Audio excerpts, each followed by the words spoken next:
Bersyukur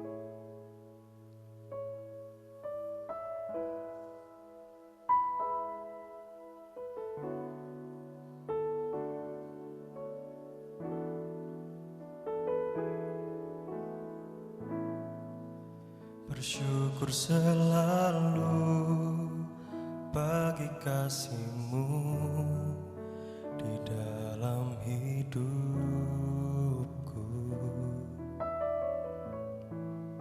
dan takkan ku ragu atas rencana-Mu untuk masa depanku.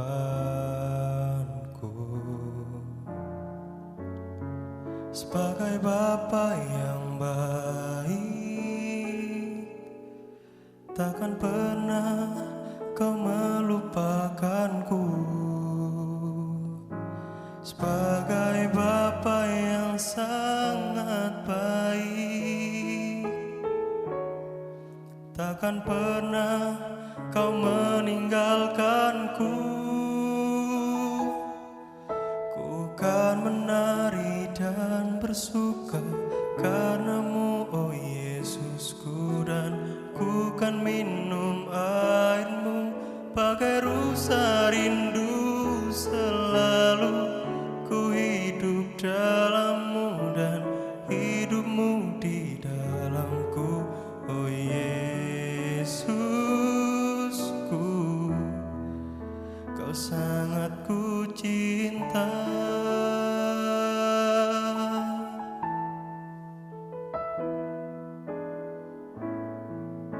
Bersyukur selalu bagi kasih-Mu di dalam hidupku,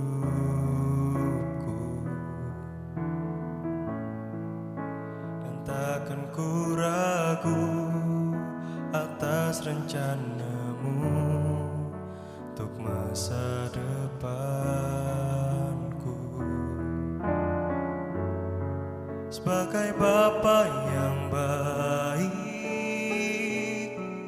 takkan pernah Kau melupakanku. Sebagai Bapa yang sangat baik, takkan pernah Kau meninggalkanku. Ku kan menari dan bersuka karena-Mu, oh Yesusku, dan ku kan minum air-Mu bagai rusa rindu.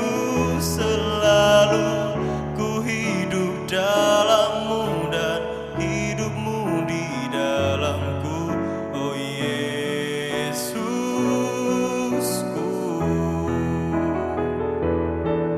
Ku kan menari dan bersuka karena-Mu, oh Yesusku, dan ku kan minum air-Mu bagai rusa rindu. Selalu ku hidup dalam-Mu dan hidup-Mu di dalamku, oh Yesusku, Kau sangat ku cinta.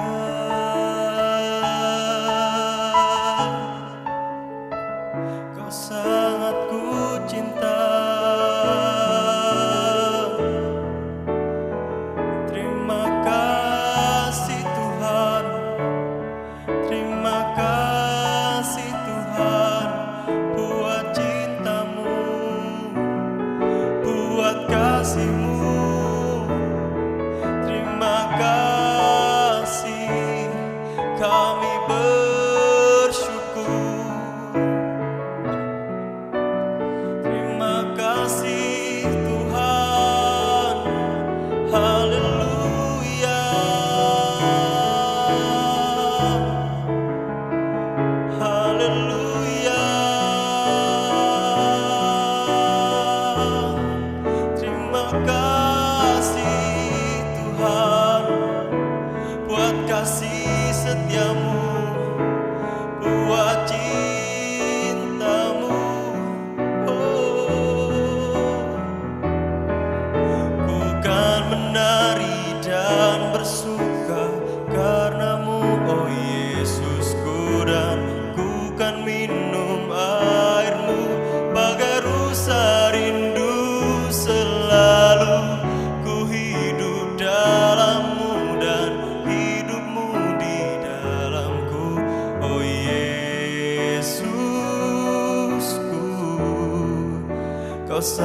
ku cinta.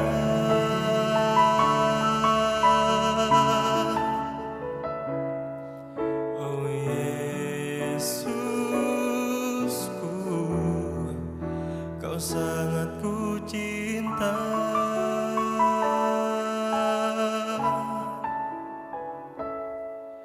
Oh Yesusku, Kau sangat ku cinta.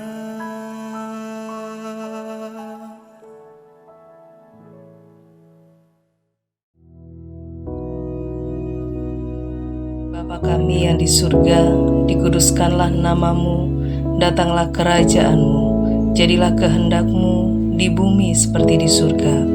Berikanlah kami pada hari ini makanan kami yang secukupnya, dan ampunilah kami akan kesalahan kami, seperti kami juga mengampuni orang yang bersalah kepada kami. Dan janganlah membawa kami ke dalam pencobaan, tetapi lepaskanlah kami daripada yang jahat. Karena Engkaulah yang empunya kerajaan dan kuasa dan kemuliaan sampai selama-lamanya. Amin.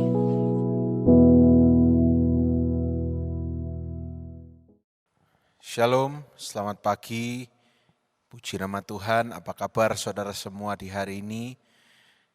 Mari kita mempercayai Allah yang hidup dan kita mempercayai Allah yang akan selalu beserta dengan kita semua. Dan kalau saudara boleh tanya kepada saya secara pribadi, enggak tanya juga enggak apa-apa, tapi kalau saudara tanya, bagaimana rasanya khotbah hanya di depan kamera dan tidak ada orangnya? Enggak enak saudara, karena biasanya kan bisa diajak timbal balik. Tapi di depan kamera itu seperti ngomong sendiri, tapi enggak apa-apa. Saya percaya sebentar lagi, beberapa minggu ke depan saudara doakan semuanya akan berjalan lebih baik lagi, dan kita berdoa supaya kita bisa kembali beribadah on-site di tempat ini. Saudara terus banyak berdoa karena tidak ada lain yang bisa kita lakukan daripada banyak pertanyaan kapan, protokolnya bagaimana. Yang paling penting didoakan terlebih dahulu supaya bisa berjalan dengan baik semuanya nanti.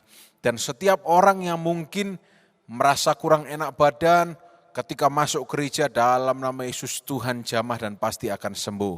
Tapi tetap harus mengikuti protokol-protokol yang ada dari pemerintah. Nah, pada pagi hari ini saya rindu untuk berbagi dengan saudara dari Pengkhotbah pasal yang ke-11. Pengkhotbah pasal yang ke-11 ayat yang ke-5 sampai ayat yang ke-7.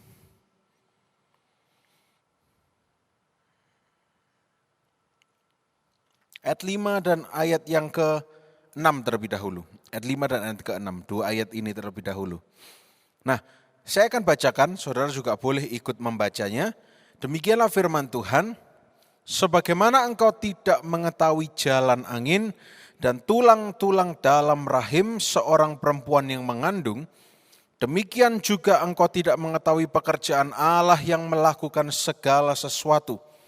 Ayat 6, taburkanlah benihmu pagi-pagi hari, dan janganlah memberi istirahat kepada tanganmu pada petang hari. Karena engkau tidak mengetahui apakah ini atau itu yang akan berhasil, atau kedua-duanya sama baik. Nah, sampai di sini dulu pembacaan kita. Saudara, ayat yang ke-5 menerangkan kepada kita bahwa ada yang namanya infinite works of nature, pekerjaan alam yang tidak terbatas. Dan kalau kita berbicara mengenai pekerjaan alam, kita jangan salah kaprah. Seringkali manusia mengatakan, wah alam itu memang dahsyat. Jangan lupa siapa yang menciptakan alam semesta. Ketika kita berbicara mengenai works of nature, atau ada yang mengistilahkan mother nature, itu juga berarti berbicara mengenai penciptanya universe, penciptanya alam semesta. Penciptaan nature itu sendiri, namanya adalah Tuhan kita. Yang kita kenal dalam nama Yesus Kristus Allah Tritunggal. Nah, kalau kita berbicara mengenai tidak tahunya kita mengenai jalan angin dan tulang-tulang dalam rahim, kita memang terbatas. Apalagi yang namanya karya-karya Tuhan yang akan dikerjakan. Kita tidak tahu, kita belum tahu. Tetapi kita hanya berharap saja. Kita percaya saja. Kita memang menghadapi tantangan. Kita memang menghadapi halangan. Tapi tidak apa-apa saudara. Bukan berarti saya mendoakan saudara mengalami masalah. Tidak. Tidak perlu didoakan pun masalah pasti ada. Tapi yang jelas kita selalu berdoa Tuhan berikan kekuatan. Tuhan berikan otot rohani yang lebih kuat. Sehingga bisa lebih tanggap dan cakap dalam menghadapi segala sesuatunya. Dikatakan di ayat yang kelima, engkau tidak mengetahui jalan angin dan tulang-tulang dalam rahim seorang perempuan yang mengandung. Saya ingin bersaksi saudara, mungkin agak telat karena anak saya sudah hampir 1,5 bulan. Tetapi tidak apa-apa, saya akan bersaksi. Atau mungkin kalau saudara menonton khotbah ini, mungkin anak saya sudah berusia 1,5 bulan. Ya. Ketika saya coba berkonsultasi, salah satunya juga dengan Bapak Evangelis Yohanes Sunardi, hamba Tuhan di Gereja Allah Baik, mengenai ini dan itu gizi dan sebagainya, dan juga banyak dokter-dokter yang lain, dokter kandungan, dokter anak, saya konsultasi. Sebetulnya saudara, melahirkan itu yang kita tahu ada beberapa macam. Namun yang paling populer adalah normal atau C-section, jadi dibelah perutnya. Nah, ada wanita yang dimasukkan dalam kategori panggul lebar sehingga aman melahirkan normal.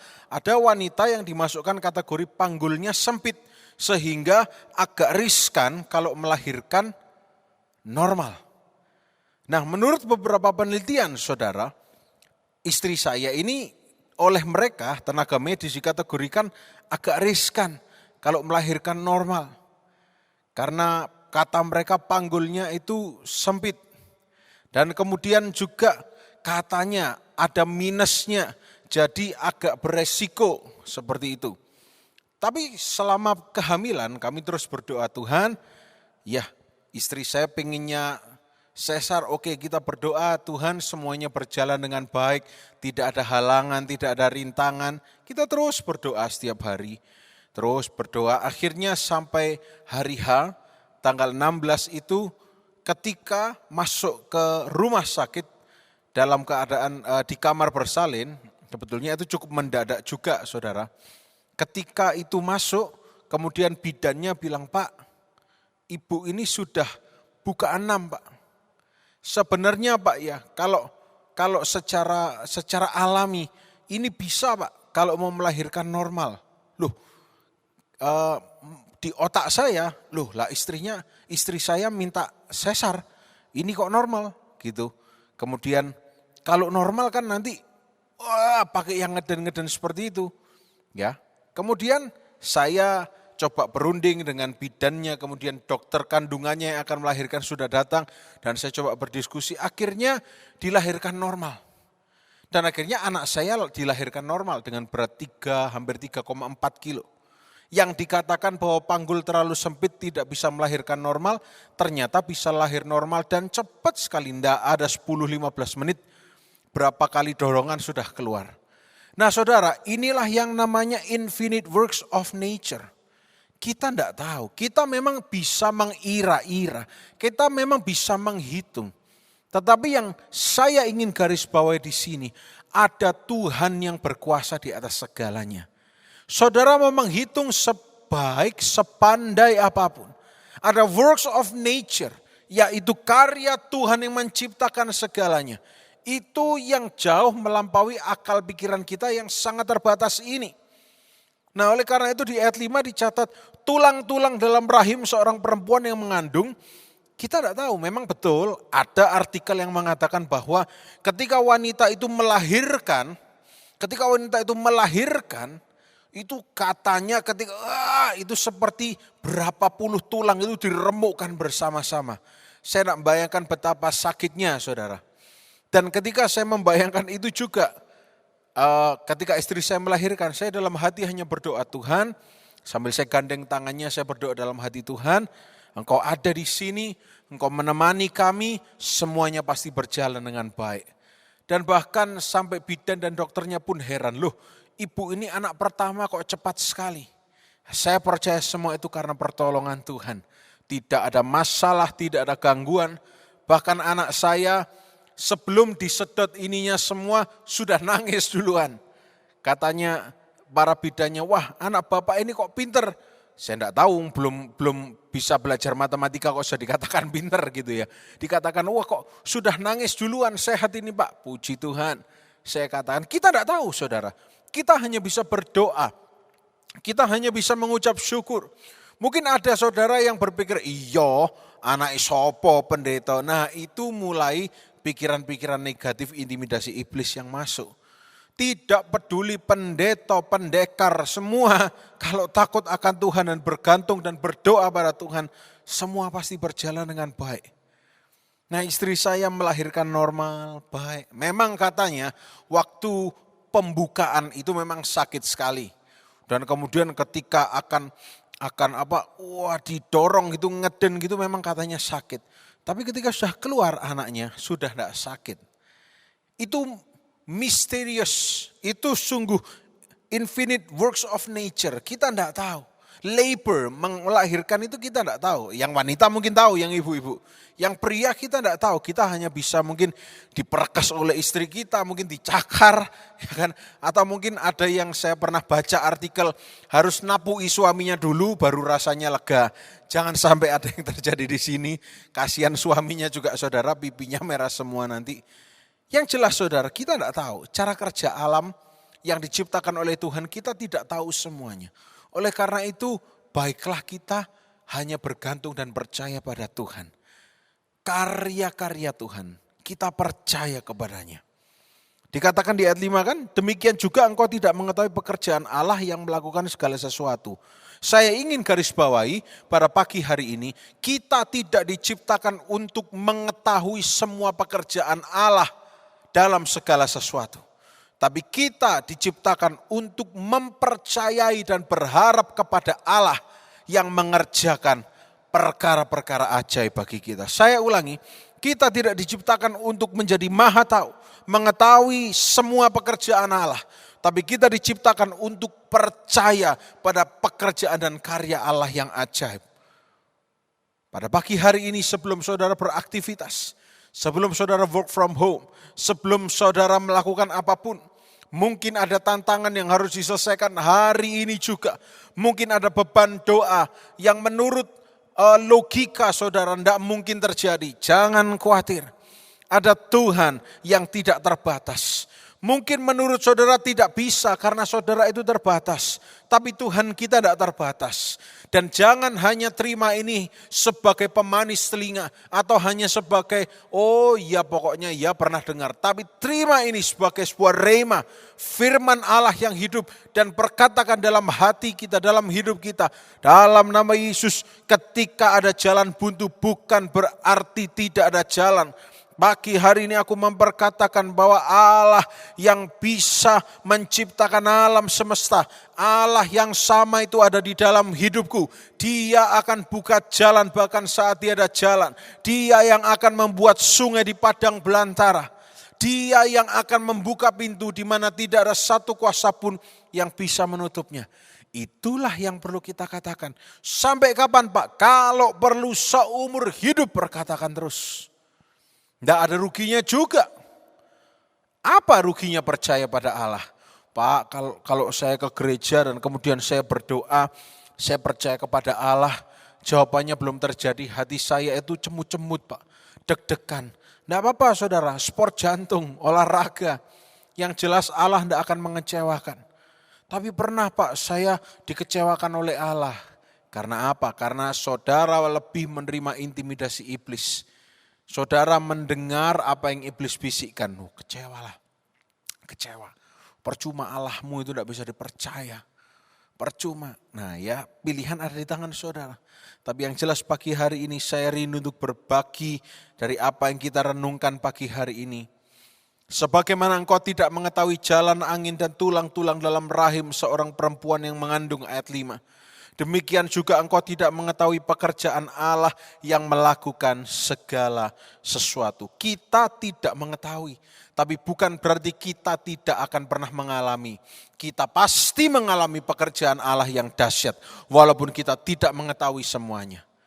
Kadang-kadang lebih baik apabila kita tidak tahu segala sesuatu, daripada kita tahu segala sesuatu, malah buat kita kepikiran dan hatinya deg-degan. Betul enggak saudara? Kalau saudara tahu segala sesuatu, saudara akan memikirkan segala sesuatu. Dan itu tidak boleh. Firman Tuhan menasihatkan pada kita, jadi semua yang baik, semua yang sedap didengar, semua yang indah, semua yang harum, dan seterusnya. Pikirkanlah semuanya itu. Ya itu saja yang kita pikirkan. Kita lanjut ke ayat yang terakhir, ayat yang ke-6. Ini menarik saudara. Berkaitan dengan tema yang Tuhan berikan untuk kita semua tahun ini. Taburkanlah benihmu pagi-pagi hari dan janganlah memberi istirahat kepada tanganmu pada petang hari. Karena engkau tidak mengetahui apakah ini atau itu yang akan berhasil atau kedua-duanya sama-sama baik. Pengkhotbah di sini saudara memberikan kepada kita sebuah ide, sebuah buah pikiran untuk kita bisa tetap mengerjakan bagian kita. Dan juga kalau saudara bisa memberikan sesuatu kepada seseorang yang membutuhkan. Misalnya hari-hari ini saudara punya komunitas. Kalau di gereja Allah Baik ada yang namanya KPK. Mungkin sangat terbatas bahkan tidak bisa kumpul. Mungkin saudara berani kumpul tapi mungkin tetangga kanan kiri akan menanyakan kok kumpul-kumpul dari mana-mana. Apa yang bisa saudara berikan kepada anggota KPK saudara? Saudara bisa WA mereka, saudara SMS, telepon sebentar, saudara tanya kepada mereka, ayo apa kabar? Lama tidak ketemu, bagaimana kabarnya? Sharing sedikit 2-5 menit, zaman sekarang tidak sesulit dulu untuk telepon, tidak perlu ke wartel. Ya kan? Kemudian menanyakan kabar mereka, ada yang perlu didoakan, ayo kita doa sama-sama. Saudara, doa itu besar loh kuasanya. Beberapa hari yang lalu ada jemaat Tuhan yang mengalami permasalahan. Dan kemudian ketika itu gembala senior di tempat ini, Pak Pendeta Harjo Hosea menginstruksikan kepada semua ketua KPK dan pembicara KPK untuk berdoa. Untuk mengkontak, menghubungi setiap anggota KPK yang ada. Dan rupanya itu dikerjakan. Dan ada seorang jemaat yang waktu itu sedang mengalami masalah. Dan saya dengar sendiri di telinga saya karena dia cerita di gereja saudara. Dia datang ke gereja untuk didoakan. Ketika dia berbicara dia bilang, saya pikir Tuhan itu sudah tidak ada. Dan kemarin ketika saya ditelepon untuk didoakan, saya baru menyadari bahwa Tuhan itu masih ada sambil menangis. Sebegitulah kuatnya saudara, kalau kita bisa berdoa bagi orang-orang yang membutuhkan. Saya pun juga beberapa hari yang lalu tergerak untuk menelpon salah satu anggota jemaat yang keluarganya sedang mengalami gangguan kesehatan. Saya telepon saudara, dan setahu saya orang ini tidak pernah menangis, tapi ketika saya telepon dan kemudian kita berdoa bersama-sama dia menangis. Hari-hari ini itu yang perlu kita tabur saudara. Mungkin saudara tidak bisa telepon, tapi bawa nama mereka di dalam doa. Karena kita tidak tahu apa yang terjadi, infinite works of nature, itu kita tidak tahu. Bagian kita hanya percaya kepada pencipta alam semesta. Ketika kita berdoa bukan sebuah hal yang mustahil, Allah bisa mengatur ulang alam semesta dalam tanda kutip. Artinya apa? Mengatur tatanan semuanya yang tidak baik jadi baik itu bukan hal yang tidak mungkin. Dan saya ingat juga saudara, saya pernah berbicara kepada seorang anak muda yang melayani di gereja. Dan tiba-tiba saya digerakkan oleh Tuhan untuk berbicara. Kamu sebentar lagi pasti dapat mujizat, pasti dapat pertolongan Tuhan. Kemudian saya pulang, saya mikir ngapain saya ngomong gitu. Dan ternyata saya cek beberapa minggu kemudian beneran saudara, dia dapat proyek senilai belasan juta. Coba saudara bayangkan pandemi gini, bisa dapat proyek senilai belasan juta. Tidak ada hal yang mustahil bagi Tuhan. Amin saudara. Tidak ada yang tidak mungkin. Jadi apa yang saya mau sampaikan pada pagi hari ini? Saudara, seperti yang tadi saya katakan, kita tidak tahu segala sesuatu. Dan kita tidak dituntut untuk mengetahui segala sesuatu. Banyak hal yang bisa meleset dari prediksi kita. Banyak hal yang bisa meleset dari perhitungan logika kita. Tetapi ayat 6 menasihatkan kepada kita. Saudara, kalau kita tidak menabur, sekali lagi menabur jangan diasosiasikan dengan uang saja. Tapi menabur itu juga menaburkan waktu untuk orang lain. Menabur berkorban waktu, berkorban perasaan. Artinya apa? Harusnya bisa mendapat ini tapi mengalah supaya orang lain yang dapat. Itu menabur. Ketika kita bisa melakukan itu, saudara. Ketika kita follow the laws of nature, maka kondisi yang tidak baik bisa dibuat jadi baik. Karena apa? Allah yang mengendalikan nature, alam semesta. Dan bahkan kalau mungkin saudara sedang mengalami hal yang mustahil atau tidak masuk akal, yang bertentangan dengan nature, terlalu mudah bagi Allah untuk bisa mengembalikan, merestorasi semuanya. Oleh karena itu pagi hari ini saudara, tetap setia menabur waktu saudara, berdoa bagi orang-orang, berdoa bagi jiwa-jiwa, berdoa juga bagi keluarga mungkin. Atau mungkin saudara bilang, saya digerakkan untuk menabur, misalnya untuk menabur pekerjaan Tuhan kepada keluarga ini. Atau apa, silakan, yang penting doa dulu. Didasari doa, jangan berdasarkan inisiatif pribadi dan supaya kelihatan, wah aku tak nabur supaya di gereja kelihatan, wah ini yang taburannya paling banyak. Enggak ada artinya itu di hadapan Tuhan. Tapi yang paling penting di tengah-tengah uncertainty, ketidakpastian seperti ini, ayo, banyak hal yang tidak kita ketahui. Tapi satu hal yang kita ketahui, bahwa Allah kita Tuhan Yesus Kristus itu mengatur segalanya dengan baik. Dan Dia ada di sebelah saudara. Kita tidak perlu tahu semuanya, tapi yang perlu kita tahu, ada Allah yang mengatur semuanya. Kita tidak tahu apa yang akan terjadi hari esok, tapi kita tahu siapa yang memegang hari esok kita. Mari sama-sama pagi hari ini kita berdoa di hadapan Tuhan. Bapa yang baik, kami bersyukur untuk kesempatan merenungkan firman Tuhan secara singkat. Biar firman-Mu Engkau meteraikan dalam hati kami, dan biar firman-Mu ini bertumbuh dari benih tunas menjadi sebuah tumbuhan, menjadi sebuah hal yang bertumbuh dalam hati kami. Sehingga kami tidak kering, tetapi kami dipenuhi oleh pengetahuan yang benar akan Allah kami. Terima kasih, biar damai sejahtera-Mu, berkat sukacita-Mu menyertai kami semua. Sepanjang hari ini, sepanjang minggu, bahkan sepanjang bulan, dan sepanjang umur hidup kami semua sehat, diberkati dan dibungkus dengan darah Yesus. Dalam nama Tuhan Yesus Kristus, kami berdoa dan mengucap syukur. Haleluya. Amin. Tuhan memberkati kita semua.